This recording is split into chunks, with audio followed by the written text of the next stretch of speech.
tardes a todas y todos. Les damos la más cordial bienvenida una vez más a su programa Defendemos al Pueblo, un espacio para la difusión, promoción y divulgación de los derechos humanos, pero sobre todo un espacio para ti y para tu voz. En esta ocasión estamos de manteles largos. En esta ocasión nos acompañan invitadas de lujo. Está conmigo las maestras Rosa Idalia de Guatemala, está conmigo Natalie Araya y Malena Pineda. Natalie nos acompaña de Costa Rica y Malena nos está acompañando de Perú. Muchísimas gracias por acompañarnos en esta ocasión y bienvenidas. Les voy a pedir que se presenten, por favor, cada una para saber de dónde nos acompañan. Bien, muy buenas tardes. Mi nombre es Natalia Araya, soy abogada de la Defensoría de los Habitantes de Costa Rica, a la orden de ustedes. Mi nombre es Rosa Idalia Aldana y soy profesora en la Universidad de San Carlos de Guatemala y presidenta de la Asociación Gente Pequeña de Guatemala. Buenas tardes, mi nombre es Malena Pineda, yo dirijo el mecanismo de promoción, protección y supervisión del cumplimiento por parte del Estado peruano de la Convención sobre los Derechos de las Personas con Discapacidad, designado en la Defensoría del Pueblo de Perú. Muchísimas gracias. Pues bueno, el día de hoy queremos platicar justo de esta parte de darle visibilidad a los derechos de las personas con discapacidad. Y en esta primera instancia queremos pues preguntar cómo la Convención sobre los Derechos de las Personas con Discapacidad puede ser como este impulso para poder incentivar justamente el involucramiento y la participación de las personas con discapacidad y bueno, los defensores, ¿no?, de estos derechos. No sé quién guste participar. Yo podría señalar al respecto que el Perú también suscribió, al igual que México y muchos países, la Convención sobre los Derechos de las Personas con Discapacidad, y desde el momento de la suscripción el Estado peruano se obliga a realizar una serie de acciones para que toda su legislación, desde el más alto nivel al más bajo nivel, los programas, los servicios, las políticas públicas, incluso las costumbres, tengan que modificarse para alinearse a lo dispuesto por una convención hecha por y para personas con discapacidad en todo el mundo. Entonces, hay una serie de obligaciones de promoción, de protección, de defensa, ¿no?, dirigidas a que a sacar de esa invisibilización, de esa exclusión a tantas personas con discapacidad en nuestros países, pero también tomemos en cuenta que es una población muy rica en el sentido de que es muy variada, ¿no? Es una población muy heterogénea, ¿no?, y de la que se aprende muchísimo porque nos exige cambiar de visión. El enfoque no tiene que ser caritativo, no tiene que ser médico, no hay que ver la discapacidad de la persona, sino hay que ver que la persona que tenemos al frente, sea niño, sea adulto mayor, es una persona que es un hijo, que es un estudiante, que es un profesional, que tiene una ocupación, que además tiene una discapacidad que no es lo que la define a la persona, ¿no? Entonces tenemos que construir a través de la eliminación de barreras un mundo distinto dirigido a respetar, a valorar las diferencias y a otorgar oportunidades a las personas con discapacidad. La construcción de ese mundo realmente ayuda, bajo el principio de diseño universal, a toda la población.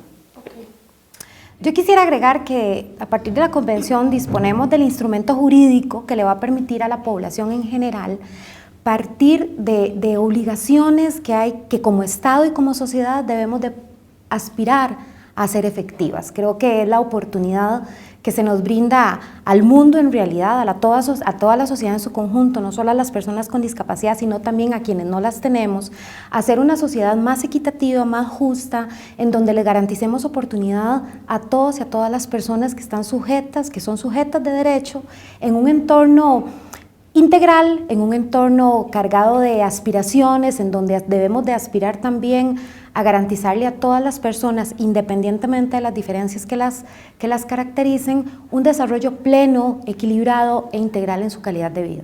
Excelente, pero entonces en este sentido, ¿cómo podemos justo empujar a estas organizaciones y a las propias personas para poder llevar un monitoreo de la convención, para que se pueda, digamos que, impulsar de manera como más precisa desde cada quien, desde nuestras organizaciones, nuestras trincheras, nuestros países, digámoslo así, poderlo involucrar, ¿no? ¿Cómo podría ser? A través de, sí, de esta convención, pero también tendría que ver ahí el activismo. Rosy, no sé qué nos puedas Bueno, en primer lugar, aportar. hay que reconocer que el tratado de la convención es uno de los tratados más nuevos, es uno de los tratados prácticamente tiene una visión bastante revolucionaria, porque realmente protagonizamos las personas con discapacidad este tratado.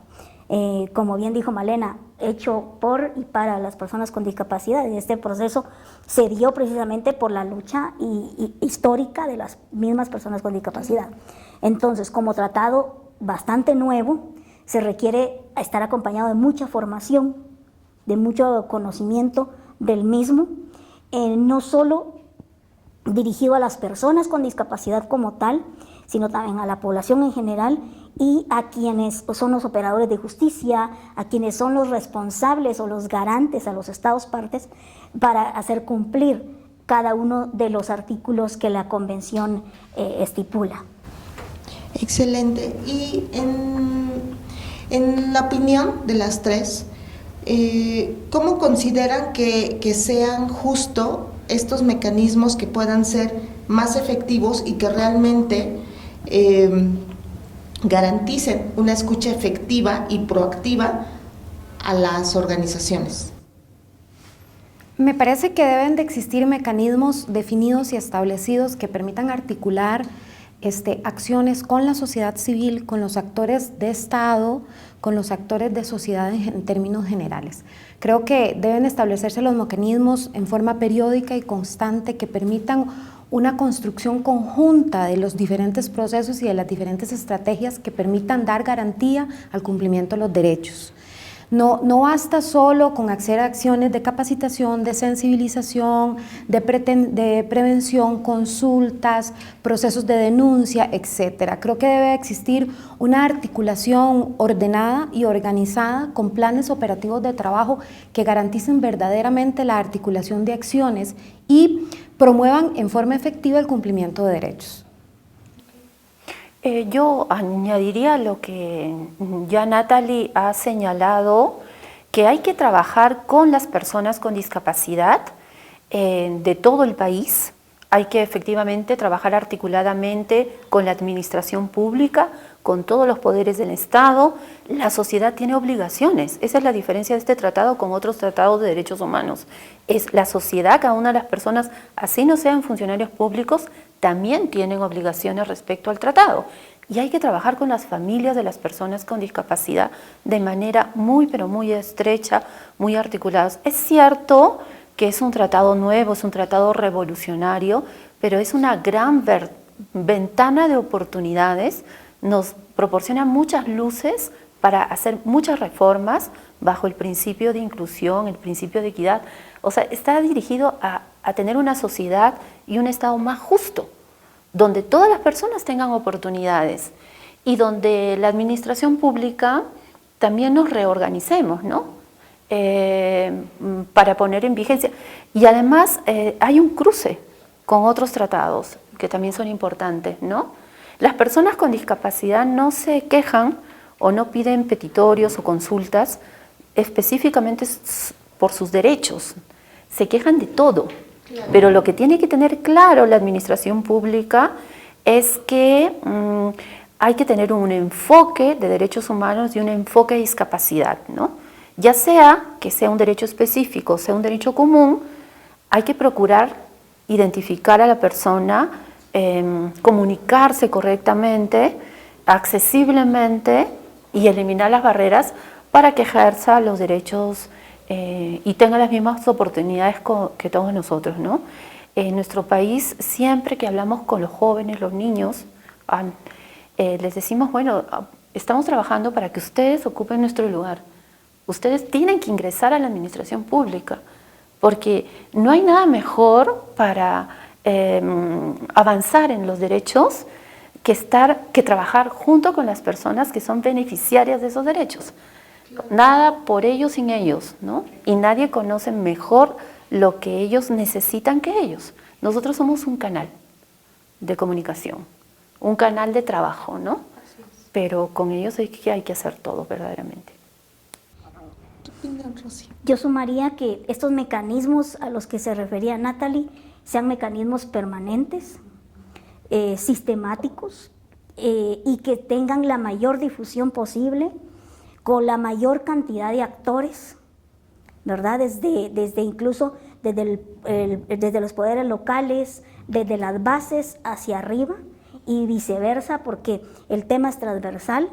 Entonces, que todos los actores tengan su participación activa y lograr establecer esos puentes de doble vía entre sociedad civil, OPDs, el Estado mismo, que tiene muchas obligaciones con relación a la convención, y por supuesto el que nosotros como personas con discapacidad hagamos nuestro este tratado, nos empoderemos de cada uno de los principios de la no discriminación, de la igualdad, que son principios generales básicos y fundamentales de la convención, y no olvidarnos a nadie. La misma convención promueve el que no dejemos a nadie atrás, no olvidar a ninguna persona independientemente del tipo de discapacidad y la edad y el sexo, ¿verdad? Que tomemos en cuenta la opinión y el sentir de la niñez y de las mujeres y niñas con discapacidad. Sí, y fíjense que es muy interesante esto que nos comentan, porque justamente en algún momento cuando hablamos de discapacidad, se inclina la balanza hacia una discapacidad, ¿no? Muchas veces cuando hablamos a lo mejor de accesibilidad web, por ejemplo, dicen, no vamos a poner imágenes porque si no, pues las personas ciegas no van a poder acceder a esta información. Pero de repente encontramos páginas web que están saturadas de texto y que no nos ofrecen posibilidades para otro tipo de discapacidad, ¿no? Y entonces se quedan fuera muchas otras posibilidades con las que también puedes integrar y puedes informar, y entonces la comunicación termina sin ser accesible para todas las personas, solamente se enfoca a un rubro, ¿no? A un segmento del colectivo. Y en otras ocasiones también, cuando hablamos de accesibilidad, es muy clásico la accesibilidad física, ¿no? Pues tiene una rampa en la entrada, ya es accesible. No, espérame, ¿no? Vamos a medir qué está pasando. Y en ese sentido, pues bueno, les pregunto, o sea, en sus países, los colectivos o los grupos de personas con discapacidad, ¿a qué tipo de retos son los más, pues a los que se han enfrentado, los más grandes a los que se han enfrentado?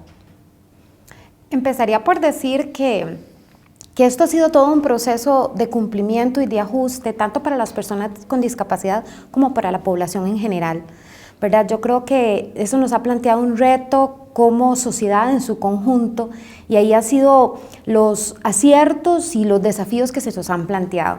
Diría que el tema de accesibilidad física ha sido determinante, ¿verdad? Y las barreras arquitectónicas que existen, por ejemplo, en nuestro país, si bien el proceso ha avanzado muchísimo, tenemos que decir que todavía existen grandes oportunidades de mejora.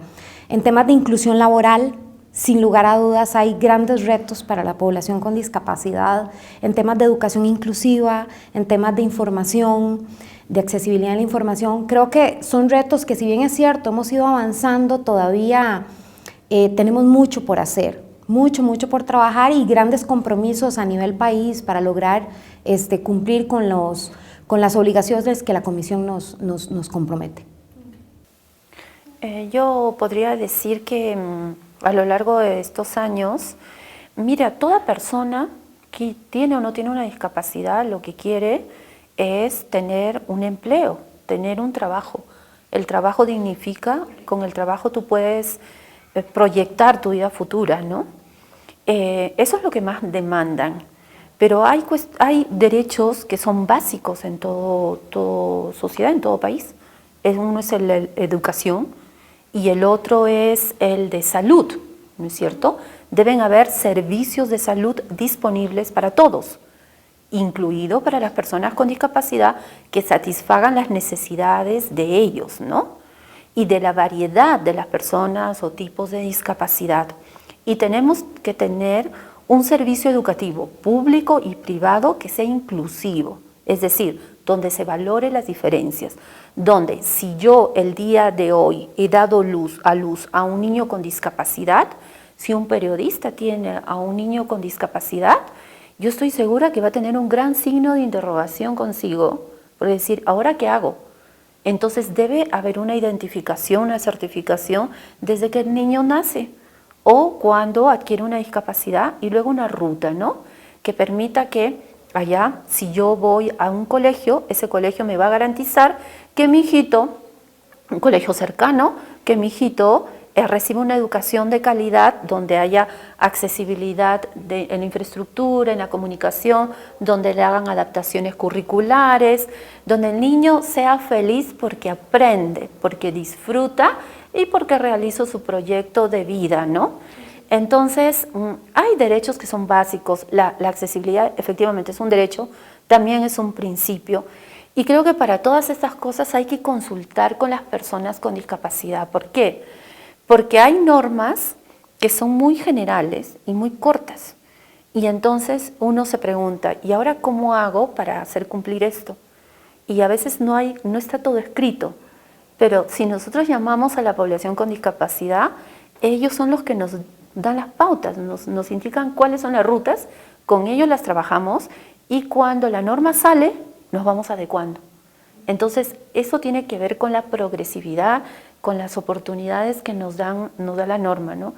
Y yo quiero decir también que estas cosas se tienen que cumplir no porque solamente porque sea una norma, porque tengamos una obligación, sino que también es una cuestión ética, ¿no es cierto? En nuestros países, en nuestra sociedad, ¿no?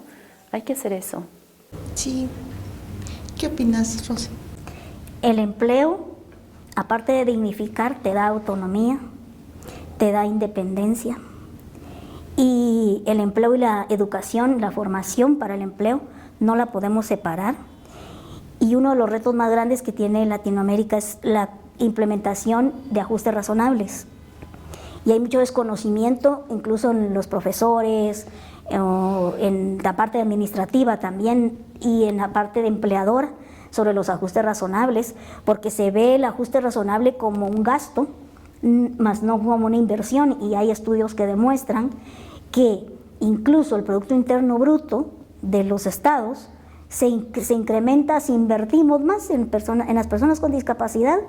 Entonces hay que verlo de la perspectiva de elaboración de ajustes razonables como inversión y no como un gasto, y eso va a abrir brechas para que las personas con discapacidad y sus familias también puedan ejercer ese derecho de independencia y de esa vida independiente y de esa autonomía soñada que promociona y que de hecho es como la sombría de la convención. Así es, creo yo que es justo como el romper este paradigma. El romper con estereotipos o con creencias que en algún momento siguen tratando a las personas con discapacidad, nos siguen tratando como personas que dependemos o dependientes de alguien, como si en algún momento la persona que esté destinada a ser nuestros cuidadores se vaya a durar eternamente y vayamos a estar sobreprotegidos por alguien, ¿no? Entonces, en este sentido, creo que es justamente este cambio de paradigma en el cual nos no se nos han abierto, al menos en nuestros países, todas las oportunidades para que, justo como ustedes lo comentan, desde la educación se pueda abrir pues esta gama de posibilidades de tener justo una preparación desde la infancia, pero que no sea solamente a nivel educación básica, ¿no?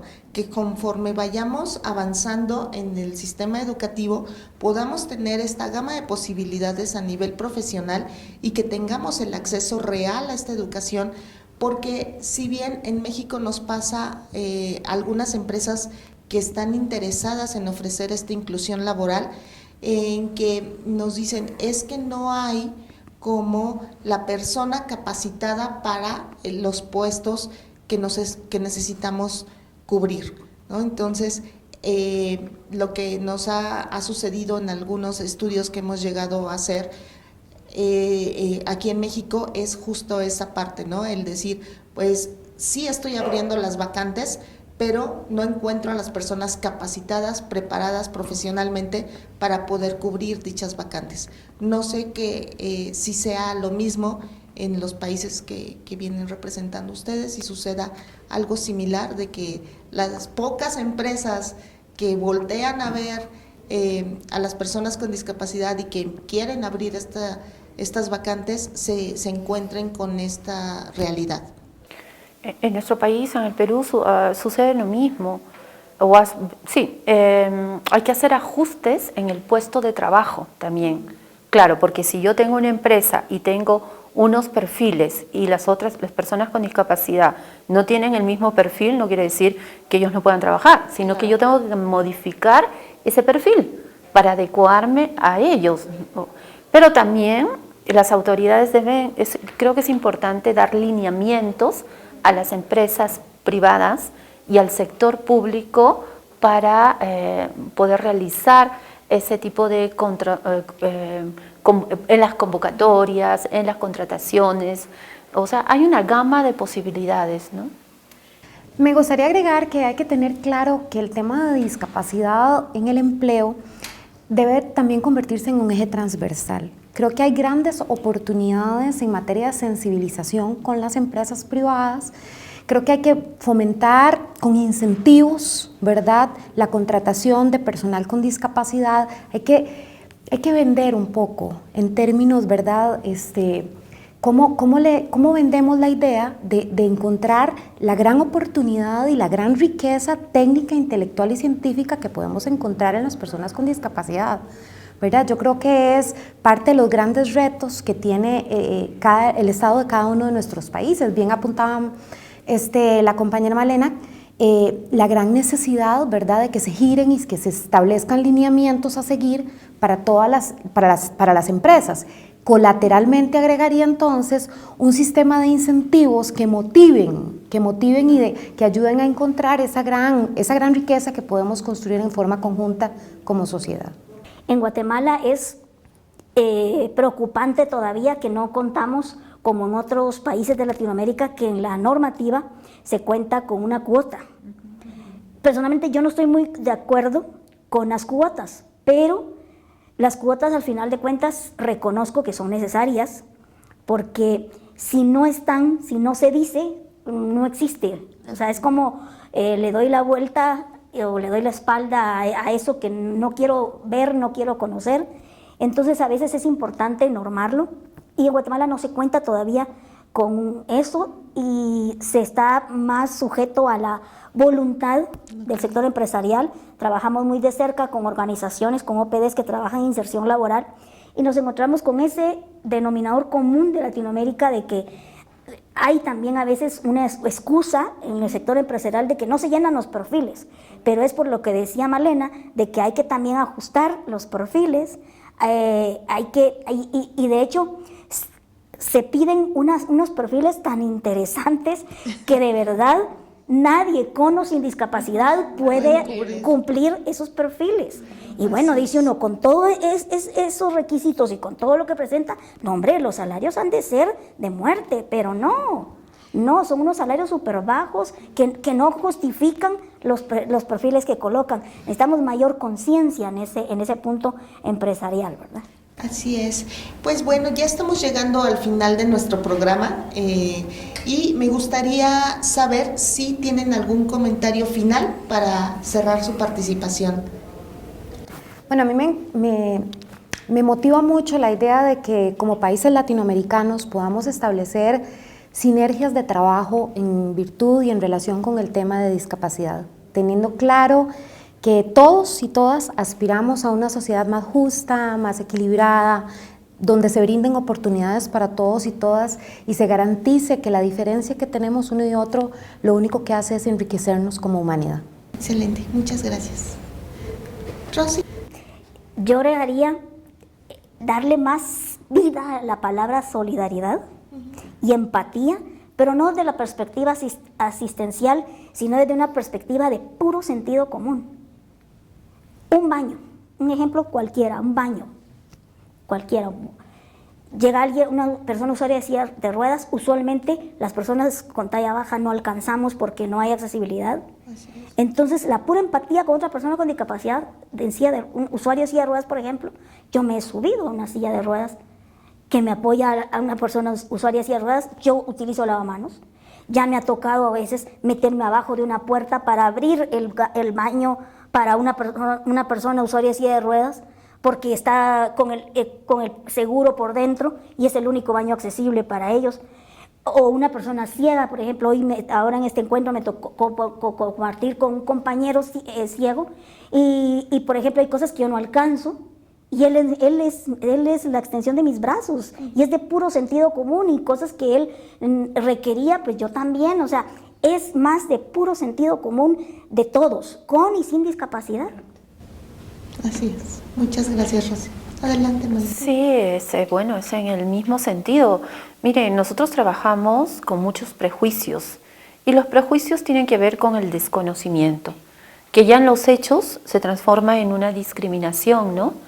En nuestro país ya hay una política nacional en discapacidad para el desarrollo que se ha construido en base al diagnóstico de que hay una discriminación estructural hacia las personas con discapacidad, ¿no?